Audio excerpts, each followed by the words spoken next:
Live.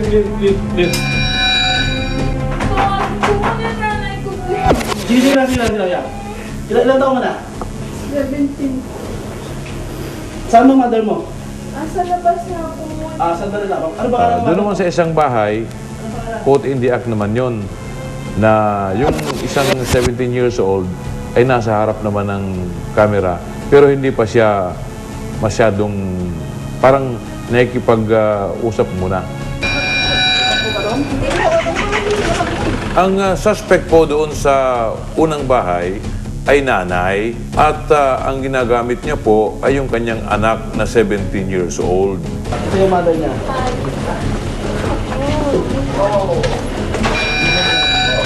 Masagsalita. Anak!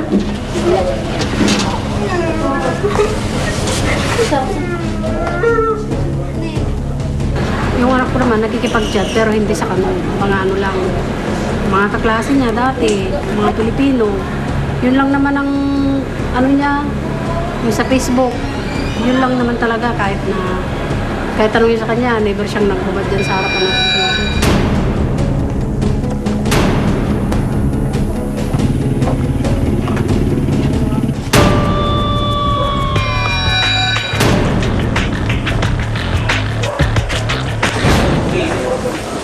Mag-bihis ka na iyan.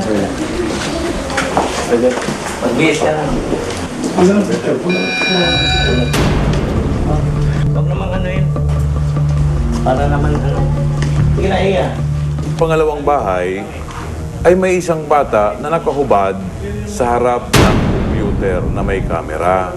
Ang mga kamag-anak mismo noong mga minors dito ng bata ay siya mismong nagtutulak sa kanya para gumawa ng kalaswaan doon sa harap ng camera.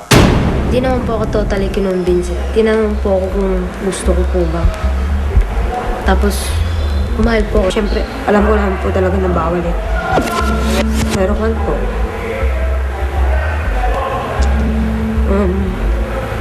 Pinasok ko po. May karapatan lang na maingay. May karapatan lang po. Patuloy na mga tinatanong namin baka magamit namin sa lahat ng audio sa Pilipinas. May karapatan kami kumuha ng abogado, ha? Ngayon, kung wala kang abogado, bigyan ka namin. Basta yung lahat ng yan, nasama natin sa opisina lahat ng yan.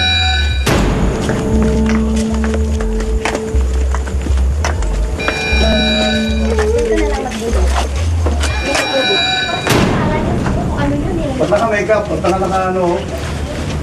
Eh talagang ganyan daw po yan. Ganyan lang po talaga.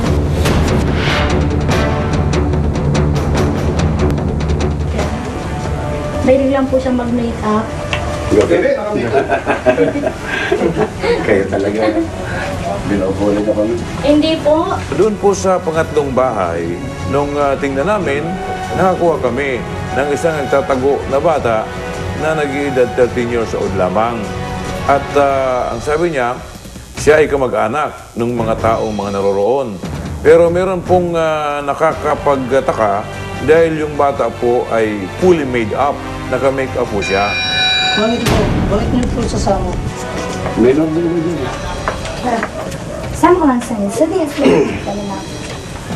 bakit po siya sasama? Pati kayo sasama. Pati kayo sasama. Pati po kayo. Ano mo yung chicken kasi na? Nandun na kami sa location. Tapos yung ginawa namin, yung mga minor, lalo yung maliliit, agad namin dala sa aming sasakyan para hindi nga nila makita yung tension. Baka magkaroon kasi sila ng trauma. Yung kayong umiyak, ay kaibigan nyo kami, huwag kayong umiyak.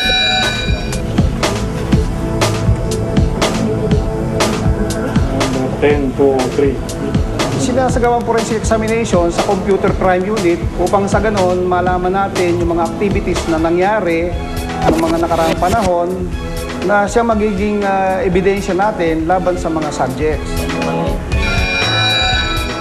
Nang i-search natin yung kwartong yon, may nakita tayong mga sex toys. Kasi yun din ang impormasyon sa atin, ng informant natin, na kung anong gusto nung nasa customer nila sa internet, yun ang ginagawa.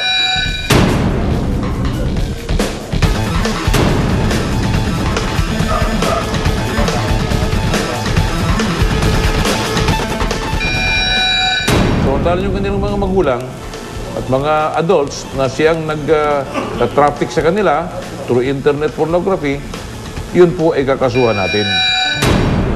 Napapailan natin sila ng paglabag sa Republic Act 9775 o mas kilala sa tawag na Anti-Child Pornography Act of 2009. Ang batas na to ay nagbabawal ng pag-empleyo o paggamit o pag-induce ng mga batang minor de edad upang magsagawa ng mga malalaswang gawain sa harapan ng video camera sa internet. Parang sinasabi nila na sanhi ito ng kahirapan. Hindi ito dapat maging dahilan upang masira ang kinabukasan ng mga kabataan na ito. Mataas ang penalty nito, pinakamababa, alam ko, 6 na taon hanggang 12 taon at meron pang kaukulang multa na hindi bababa sa 100,000 hanggang kalahating milyong piso. Pwede pa rin umabot ng 1,000,000 piso. Kung ganyan na buwan, yung nangyari, sana hindi gayahin ng iba. Pagkatapos nating makunan yung salaysay yung mga minors, ay ito-turn over na po natin sila sa tamang pagkalinga ng DSWD. Nagpapasalamat po sa kanila kasi nagkaroon po ako ng aral na huwag gumawa ng masama. Tapos, syempre po natulungan din po nila ako. Na payuhan din po ako na mali yung ginagawa ko. Kahapon nagsimula ng pagdinig sa kaso. Mananatili muna sa shelter ang mga biktima minor de edad habang pinag-aaralan pa ng DSWD kung maaari na silang pauwiin sa kanilang mga tahanan. Payo po ng mga otoridad, kung may nalalaman kayo impormasyon kaugnay ng mga kaso ng human trafficking at child abuse, isumbong agad sa kinaukulan. Naglakad siya sa ibabaw nung nicho, nadulas siya, tapos may smaller na nicho dun sa may bandang baba. Doon siya tumama pabagsak. Sir! Sir, gising ka muna. Sir!